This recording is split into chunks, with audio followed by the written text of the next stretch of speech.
What's up, everybody? Matthew here. Thanks for checking into the channel. We have some breaking news here as it relates to the PCA, my denomination.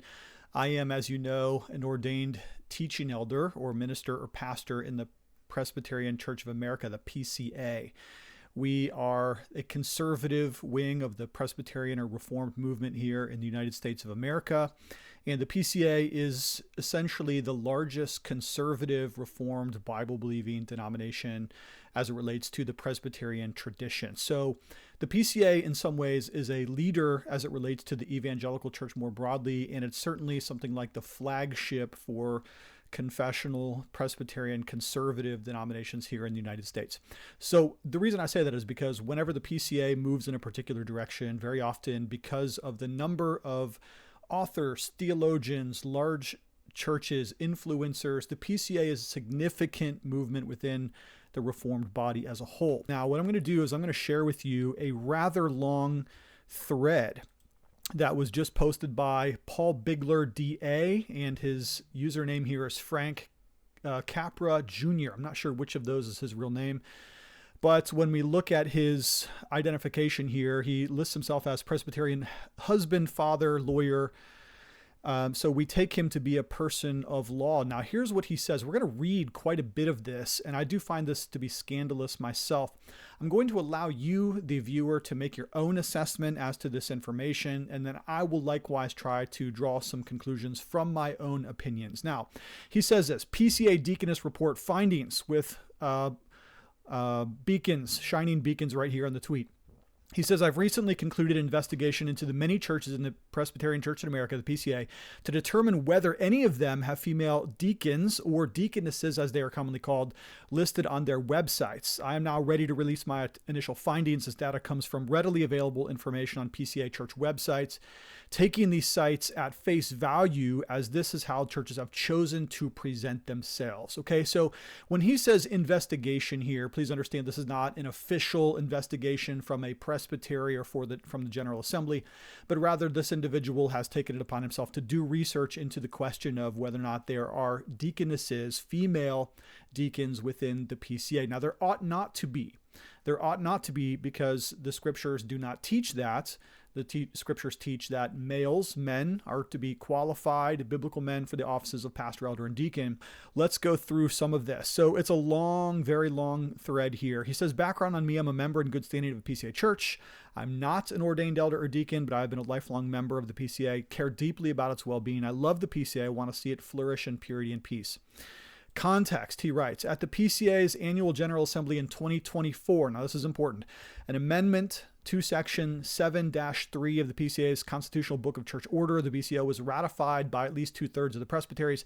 This amendment deals with titles in the PCA and now reads as follows with the underlined, no one who holds office in the church ought to usurp authority therein or receive any official titles or spiritual preeminence except such as are employed in the scriptures. Furthermore, unordained people shall not be referred to as or given the titles of the ordained offices of pastor, elder, or deacon. Now, that's a big paragraph, but it's very important. Let's break that down. You can't make up titles for yourself that are not according to the scripture. Okay, so we're not supposed to make up titles for ourselves. We're not supposed to make up roles like cardinal or anything like that, because those are not in the Bible, or archbishop or archdeacon or something like that. We can't make up these kinds of terms.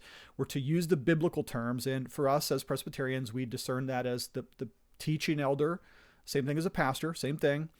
The ruling elder, which is an elder that's on the session, and then a deacon. Okay, those are the offices that we have. Ordained offices, I should say. Furthermore, unordained people shall not be referred to or given the titles of the ordained offices of pastor, elder, or deacon. So we cannot, according to our own polity, give the ordained titles to people that are not ordained.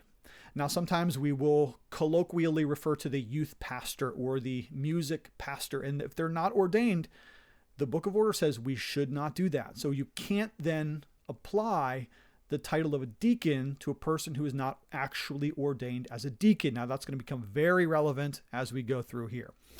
He continues on in this long thread. I should also note that Section 9.7 of the BCO below includes the following provision for assistance to deacons. Accordingly, I did not count churches that made it clear that women on their leadership staff or pages were assistants to the deacon or something like that. Here's the paragraph from the Book of Order. It's often expedient that the session of a church should select and appoint godly men and women of the congregation to assist the deacons in caring for the sick, widows, orphans, prisoners, and others who may be in any distress or need. These assistants to the deacons are not officers of the church and as such are not subjects for ordination. Okay, so you can have helpers. You can have people who are assistants to the work of deacons. It's not like we're claiming that only ordained deacons or elders or pastors can go visit the hospital or something like that. Of course, non-ordained people can serve in all kinds of ways. Soup kitchens, orphans, poor, sojourners, widows. We can do all of these things as ordained or unordained persons. The problem here is when a church claims an office title that's not biblical, or applies an office title to somebody who's not actually ordained. That's the real problem here. Now, here's where his research is astounding. He's going to go through hundreds of church websites and see what they post about themselves. Now, somebody might argue, okay, well, what a website says may or not be official language, and that's probably true, but nevertheless, this is the way that churches are choosing to present themselves. So what this individual did is he went through dozens, scores, hundreds of church websites. And here's a couple of problems here. First of all, because we have a lot of Korean churches in our denomination, he says because of translational issues, he's not necessarily going to get into that as much. He also says, and this is kind of a weird one here, that lots of church websites he tried to look up had dead links or ones that unfortunately are now redirected to either adult sites or gambling or something like that. So guys, that's a travesty. Get that off your website or get your website into a right position here. But he says this, of the 1,726 churches, 683 of them, or about 40%, clearly had their deacons listed. And these lists did not include any women. For the most part, these churches appeared to be encouragingly faithful to the BCO. Now, I had to pause here and think about my own church, Gospel Fellowship PCA, because on our website, we do not currently post who our deacons are. We should do that. I guess that's an oversight on our part. But what he's saying here is that for the most part, a large chunk of PCA churches are totally fine. They're in complete compliance. There's nothing that's concerning in that regard. However, some of these churches, he says, did have separate potentially troublesome issues such as shepherdesses or separate diaconal ministry team that included men and women. Now, here's where it gets a little bit loosey-goosey, okay? So some churches are going to move away from the titles of elder, pastor, ruling elder, deacon, and start making up some new kind of language, shepherdesses, diaconal ministry teams, and probably part of the problem here is it obfuscates the real issue.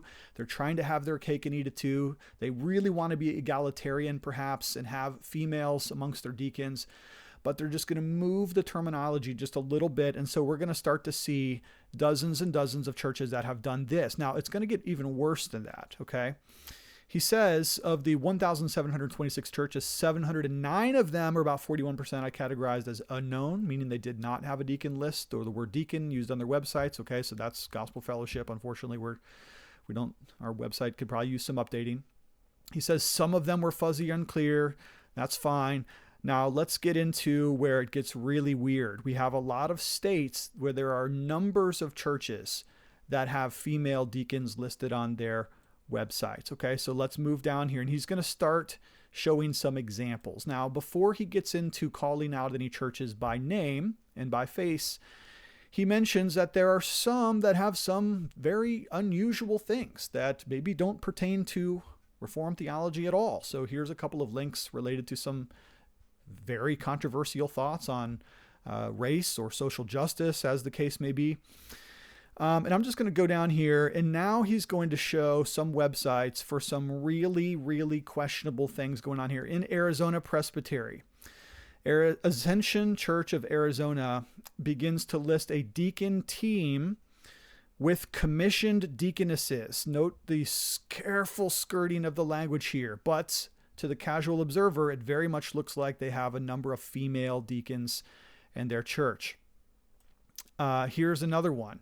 Blue Ridge Presbytery.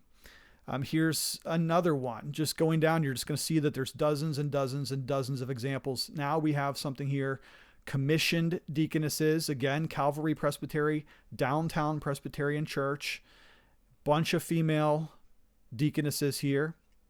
Catawba Valley Presbytery, Stonebridge Church Community. Diaconate, okay, diaconate. Here we have female, male, male. There's more, lots more, disturbingly more. Deaconesses here. Central Carolina Presbytery, Christ Central Church in Charlotte, North Carolina. Deaconesses, 2 of them, female. More. Central Florida Presbytery, Lake Baldwin Church. Here we have deacons and deaconesses. Again, 3 males, 3 females.